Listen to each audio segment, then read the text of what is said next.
Hello, ഇന്ന് നമുക്ക് കുറച്ച് സ്കൂൾ സപ്ലൈസ് നോക്കാം. ഇത് പാർട്ട് 2 ആണേ. പാർട്ട് 1 ഞാൻ ഓൾറെഡി അപ്ലോഡ് ചെയ്തിട്ടുണ്ട്. കാണാത്തവർ ജസ്റ്റ് ഒന്ന് കണ്ടു നോക്കണേ. ഈ വീഡിയോയിൽ നമ്മൾ ആദ്യം ഉണ്ടാക്കുന്ന ഒരു പേപ്പർ ഫയലാണ്. ഇത് വേണമെങ്കിൽ എക്സാം ബോർഡെന്നോ അല്ലെങ്കിൽ പേപ്പറൊക്കെ വെക്കാൻ പറ്റുന്ന ഒരു ഫയലോ എന്ത് വേണമെങ്കിലും വിളിക്കാം. അപ്പോൾ അതിനാദ്യം ഒരു കട്ടി കാർഡ്ബോർഡ് എടുക്കണം. അതായത് നമുക്ക് എഴുതാനൊക്കെ പറ്റുന്ന രീതിയിൽ കട്ടിയുള്ള ഒരു കാർഡ്ബോർഡ്. അത് നല്ലൊരു പേപ്പർ വെച്ച് രണ്ട് സൈഡും കവർ ചെയ്ത് കൊടുക്കണം. പിന്നെ നമുക്ക് ഇഷ്ടമുള്ള സ്റ്റിക്കേഴ്സോ പെയിന്റിങ്ങോ വെച്ച് നമുക്കത് ഡെക്കറേറ്റ് ചെയ്യാം. പിന്നെ വേണ്ടുന്നത് രണ്ട് ചെറിയ കാർഡ്ബോർഡ് പീസാണ്. അതിനെയും നമ്മൾ ഇതുപോലെ പേപ്പർ വെച്ച് കവർ ചെയ്തിട്ടുണ്ട്. തുണി വിരിച്ചിടുന്ന ക്ലിപ്പ് അതൊരെണ്ണം ഇങ്ങനെ ഗം തേച്ചിട്ട് ഒട്ടിച്ചു കൊടുക്കണം. ഇതായിരിക്കും നമ്മുടെ ഫയലിന്റെ ക്ലിപ്പ്. അടുത്ത സ്റ്റെപ്പ് ഓപ്ഷണൽ ആണ്. ഒന്നെങ്കിൽ നമ്മൾ ഉണ്ടാക്കിയ ഫയല് ഫുള്ളായിട്ട് സെല്ലോ ടേപ്പ് വെച്ച് കവർ ചെയ്യണം. അതല്ലെങ്കിൽ ഇതുപോലെ ഒരു പ്ലാസ്റ്റിക് കവർ എടുത്ത് ഇതുപോലെ കവർ ചെയ്ത് കൊടുക്കണം. എക്സ്ട്രാ വരുന്നതൊക്കെ കട്ട് ചെയ്ത് കൊടുക്കാം. പിന്നെ നമ്മുടെ ക്ലിപ്പിലും സെയിം ഡെക്കറേഷൻസ് തന്നെ കൊടുക്കാം. ഇവിടെ എനിക്കൊരു അബദ്ധം പറ്റിപ്പോയി. ക്ലോത്തിൻ്റെ ക്ലിപ്പ് ഒട്ടിക്കുന്നതിൻ്റെ മുന്നേ ആയിരുന്നു സെല്ലോ ടേപ്പ് ഒട്ടിക്കേണ്ടത്. അങ്ങനെയാകുമ്പോൾ കുറച്ചും കൂടി ഈസി ആവുമായിരുന്നു.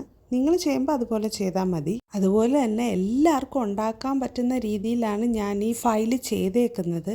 കളർ പേപ്പർ ഇല്ലയെന്നും പറഞ്ഞ് ആരും വിഷമിക്കേണ്ട. വൈറ്റ് പേപ്പറിലും നമുക്ക് ഫയൽ ഉണ്ടാക്കാം. പ്ലാസ്റ്റിക് കവർ ഇട്ടുകൊണ്ട് നല്ലൊരു ഫിനിഷിംഗ് ലുക്കും ഉണ്ട്. അടുത്ത് നമ്മൾ ചെയ്തെടുക്കാൻ പോകുന്ന ഒരു ഷാർപ്നർ ബോക്സ് ആണ്. അതിന് ജസ്റ്റ് ഒരു തീപ്പെട്ടിയുടെ ബോക്സ് മാത്രം മതി. ആദ്യം വൈറ്റ് പേപ്പർ കൊണ്ട് ആ തീപ്പെട്ടി കവർ ചെയ്ത് കൊടുക്കണം. പിന്നെ ഇഷ്ടമുള്ള ഡ്രോയിങ്സോ വേർഡിങ്സോ ഒക്കെ എഴുതി അത് ഡെക്കറേറ്റ് ചെയ്യണം. പിന്നെ നമ്മൾ ഷാർപ്നറിന്റെ ഹോള് ഈ ബോക്സിനകത്ത് മാർക്ക് ചെയ്ത് കൊടുക്കണം. എന്നിട്ട് റൗണ്ടായിട്ട് വെട്ടാൻ പറ്റുന്നെങ്കിൽ അതായിരിക്കും നല്ലത്. എനിക്കത് പറ്റിയില്ല. ഞാൻ സ്ക്വയർ പോലെ വെട്ടിയിട്ടുണ്ട്. നമ്മൾ ഷാർപ്നർ അവിടെ ഒട്ടിച്ചു കൊടുക്കുകയാണ്. ഇപ്പം നമ്മുടെ ക്യൂട്ട് ഷാർപ്നർ ബോക്സ് ഇവിടെ റെഡി ആയിട്ടുണ്ട്. പിന്നെ ഇതിൻ്റെ വേറെ ഗുണം എന്താണെന്ന് വെച്ചാൽ നമ്മൾ പെൻസിലൊക്കെ ഷാർപ്പൺ ചെയ്താലും അതിൻ്റെ പൊടിയെല്ലാം ആ ബോക്സിൻ്റെ അകത്ത് തന്നെ വീഴും. അടുത്ത് നമ്മൾ ഉണ്ടാക്കാൻ പോകുന്ന പേപ്പർ കീ ചെയിൻസ്. ഇവിടെ ഞാൻ കാണിക്കുന്ന ഏറ്റവും സിമ്പിളായിട്ടുള്ള ഡിസൈൻസ് ആണ്. അതാകുമ്പോൾ എല്ലാവർക്കും ചെയ്യാൻ പറ്റുമല്ലോ. നമ്മളൊരു കാർഡ് പേപ്പറിൽ ഇഷ്ടമുള്ള ഡിസൈൻ വരയ്ക്കണം. നമ്മൾ ഏത് ഡിസൈനാണോ വരയ്ക്കുന്നത് അതിൻ്റെ ഒരു ഡ്യൂപ്ലിക്കേറ്റ് വേർഷനും കൂടെ വരയ്ക്കണം. അതുകൊണ്ട് ഞാൻ ഏറ്റവും സിമ്പിൾ ഷേപ്സ് ആണ് ഇവിടെ സെലക്ട് ചെയ്തിരിക്കുന്നത്. അതായത് റൗണ്ട്, ഹാർട്ട്, സ്റ്റാർ. അതാകുമ്പോൾ രണ്ടെണ്ണമൊക്കെ ഈസി ആയിട്ട് വരയ്ക്കാൻ പറ്റും. ഇനി ഇത് കീ ചെയിൻ ആക്കാൻ നടുക്കൊരു നൂല് വെച്ചിട്ട് രണ്ട് പടം കൂടെ ഒട്ടിച്ചു കൊടുത്താൽ മതി. പിന്നെ ഒട്ടിച്ചു കൊടുക്കുമ്പോഴത്തേക്ക് ചിലപ്പം വൈറ്റ് പോർഷൻസ് ഒക്കെ കാണും. അപ്പോൾ അത് കവർ ചെയ്യാൻ ജസ്റ്റ് കളർ ചെയ്ത് കൊടുത്താൽ മതി. അതുപോലെ തന്നെ സെല്ലോ ടേപ്പ് വെച്ച് ഒട്ടിച്ചു കൊടുത്താൽ ഒരു ഗ്ലോസി ഫിനിഷ് കിട്ടും. ഈ കീ ചെയിൻസ് ഒന്നെങ്കിൽ ബാഗിൻ്റെ സിപ്പിൽ കെട്ടിയിടാം, അല്ലെങ്കിൽ നമ്മുടെ സാധാരണ കീ ചെയിൻ റിങ്ങിൽ ജസ്റ്റ് ഇൻസേർട്ട് ചെയ്താലും മതി.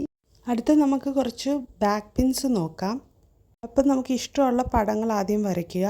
പിന്നെ നമ്മൾ സെല്ലോ ടേപ്പ് വെച്ച് ഒട്ടിച്ചു കൊടുക്കുന്നുണ്ട്. നേരത്തെ നമ്മൾ ചെയ്ത കീ ചെയിൻ ഇല്ലേ, അതിൽ ആദ്യമേ നമ്മൾ സെല്ലോ ടേപ്പ് ഒട്ടിക്കുന്നതായിരിക്കും കുറച്ചും കൂടെ ബെറ്റർ. നേരത്തെ കാണിച്ച വീഡിയോയിൽ പറയാൻ ടൈം കിട്ടിയില്ല, അതുകൊണ്ടാണ് ഇപ്പോൾ പറയുന്നത്. ഇവിടെ ജസ്റ്റ് പിൻസ് സെല്ലോ ടേപ്പ് വെച്ച് ഒട്ടിച്ചു കൊടുത്താൽ മാത്രം മതി. നമ്മുടെ ബാക്ക് പിൻ റെഡി ആവും. അപ്പോൾ ഇത്രയേ ഉള്ളൂ ഇന്നത്തെ വീഡിയോ. ഇതെല്ലാം നിങ്ങൾക്ക് ഇഷ്ടപ്പെടുമെന്നാണ് ഞാൻ വിശ്വസിക്കുന്നത്.